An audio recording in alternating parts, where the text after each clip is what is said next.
Speaker, my message to the leader of the Conservatives is to be a little more economically literate.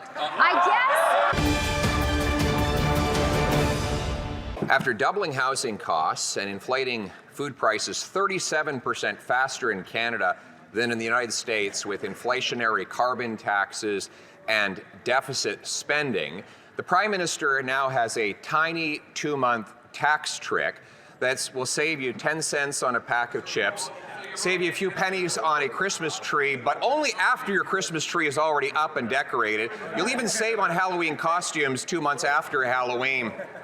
Does he really expect Canadians to fall for this tiny tax trick just before he quadruples the carbon tax on heat, homes, gas, and groceries? The Honourable Deputy Prime Minister and Minister of Finance.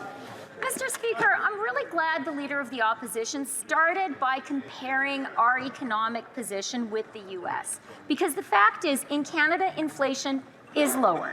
In Canada, interest rates are lower. In Canada, deficits are lower. And in Canada, the public debt is lower. Let's stop talking Canada down. And when it comes to supporting Canadians, what I want to know is, will Conservative MPs be allowed to offer a tax break to their constituents? I know their constituents want it. That's what we're hearing from everyone. The Honourable Leader of the Opposition. Mr. Speaker, this from a minister who, after finding out that the economy is entering its 6th consecutive quarter of shrinking per capita GDP, that's income per person, down, while the American income per person is up. After she learned that there are 2 million people lined up at food banks, 38% more chronic homelessness, 1,400 homeless encampments in Ontario after 9 years of this government. She says we're not in a recession, we're in a vibe session, she says.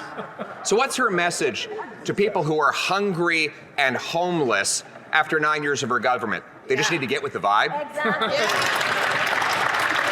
The Honourable Deputy Prime Minister and Minister of Finance. Mr. Speaker, my message to the Leader of the Conservatives is to be a little more economically literate. I guess he didn't look at the recent GDP revisions, the upward revisions in GDP that show a good result for Canada in per capita GDP. They also show that Canada has not had a recession, contrary to the predictions of many when we saw the COVID recession. We have had a soft landing. That's something to celebrate.